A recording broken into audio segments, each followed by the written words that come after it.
Continuamos nessa aula falando sobre os elementos do alfabeto da lógica de predicados. Vamos falar sobre os conectivos. Os conectivos da lógica de predicados contêm a negação e o conectivo ou. Apenas esses dois. Mas e os outros conectivos? Olha, o e, o implica e o se somente se, como vimos anteriormente, podem ser expressos utilizando apenas o não e o ou. Por quê? Porque o conjunto de conectivos não e ou é um conjunto de conectivos completo. Então, na lógica de predicados, temos todos os conectivos que tínhamos na lógica proposicional. Mas, na lógica de predicados, temos dois novos conectivos: o para todo e o existe. E o fato de estendermos o conjunto de conectivos, colocando esses dois novos conectivos, como veremos, fará uma diferença enorme, muita diferença. Teremos, devido a esses dois novos conectivos, inúmeros outros resultados, e a complexidade de análise própria da lógica de predicados é muito maior. Ou seja, como vamos analisar mais adiante, tais quantificadores ampliam muito o poder de representação da lógica de predicados, como também a complexidade das demonstrações e dos resultados. Mas, para iniciar, vamos falar de maneira informal um pouco sobre tais quantificadores. Temos aqui um conjunto de sentenças. Todas elas expressam o mesmo sentido.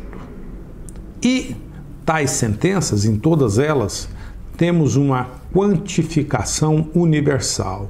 Sempre estamos falando de um todo, para todo. Ou seja, todo homem é mortal.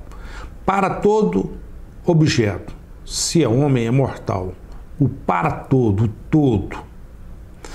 Por que tais sentenças são equivalentes, ou seja, possuem o mesmo sentido? Olha, isso é algo que é consequência da semântica da nossa linguagem natural. E isso não temos dificuldade de verificar. Ou seja, todo homem é mortal. Equivale a todos os homens são mortais. Que equivale a os homens são mortais. Homens são sempre mortais. Somente mortais é que são homens. Apenas mortais é que são homens. Só mortais é que são homens. E, finalmente, se algo é homem, então é mortal.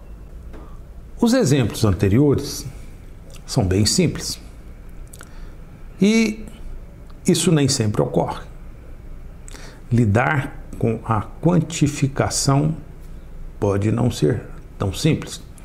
Isso demanda muitas vezes um certo cuidado, uma certa atenção. Veja o exemplo a seguir. Temos aqui dois pares de sentenças que quantificam somente e todos. Estamos falando de quantificações. E tais pares de sentenças não expressam o mesmo sentido. Ou seja, dizer que todos os homens são mortais não equivale a dizer que todos os mortais são homens. Pare e dê uma pensada sobre tal fato. Verifique por que essas duas sentenças não são equivalentes, não expressam o mesmo sentido. Da mesma maneira, essas duas sentenças também não são equivalentes, não expressam o mesmo sentido. Aqui temos: somente os mortais são homens. Somente mortais é que são homens. Olha, por que elas não são equivalentes, não expressam o mesmo sentido? Vejamos, vamos dar uma certa ajuda. Essas duas sentenças podem ser expressas assim: somente A, somente B, em que A representa os mortais são homens e B representa mortais é que são homens. Verifique, pense a respeito e conclua que A e B expressam coisas diferentes, sentidos diferentes. E se A e B expressam sentidos diferentes, somente A expressa um sentido diferente de somente B, ou seja, essas duas sentenças não expressam o mesmo sentido. Então, aqui estamos mostrando que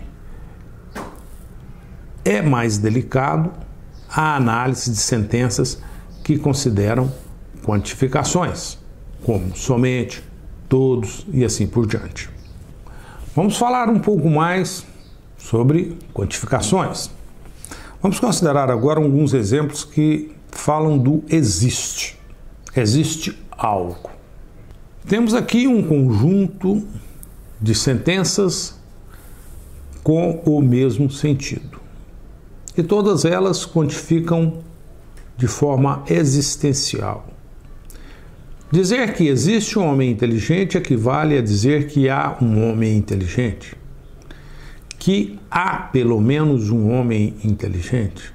Que há homens inteligentes.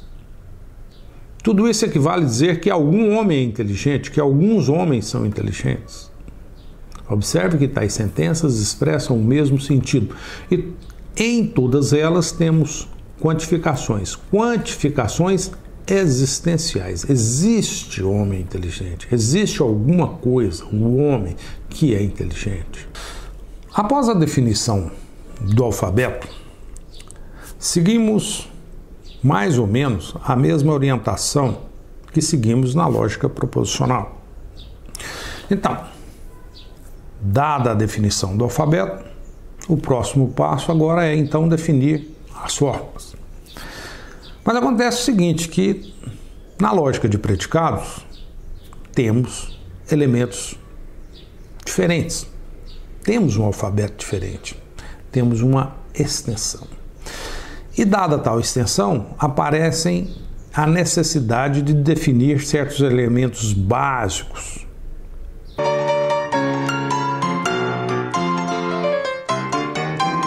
Observe inicialmente que na língua portuguesa há sentenças cuja interpretação é um valor de verdade. Por exemplo, quando eu digo assim, a capital de Minas Gerais é Belo Horizonte. Olha, isso é interpretado como sendo verdadeiro, porque a capital de Minas Gerais é realmente Belo Horizonte. Mas, e se eu expresso assim, capital do Brasil?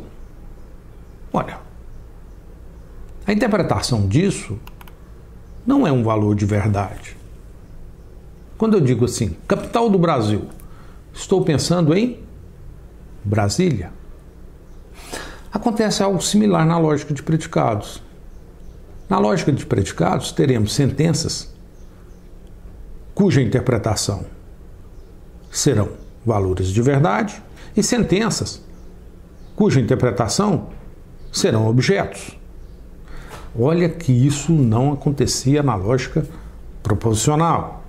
Estamos estendendo aquilo que ocorria, que aparecia na lógica proposicional.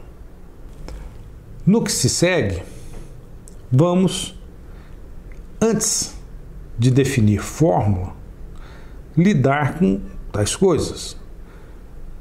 Definir inicialmente aquelas sentenças cuja interpretação será objetos e definir aquelas sentenças cuja interpretação será valores de verdade. Mas e como interpretar tais sentenças? primeiro teremos que definir as sentenças e, na sequência, estudar, definir como é que vamos interpretar tais sentenças.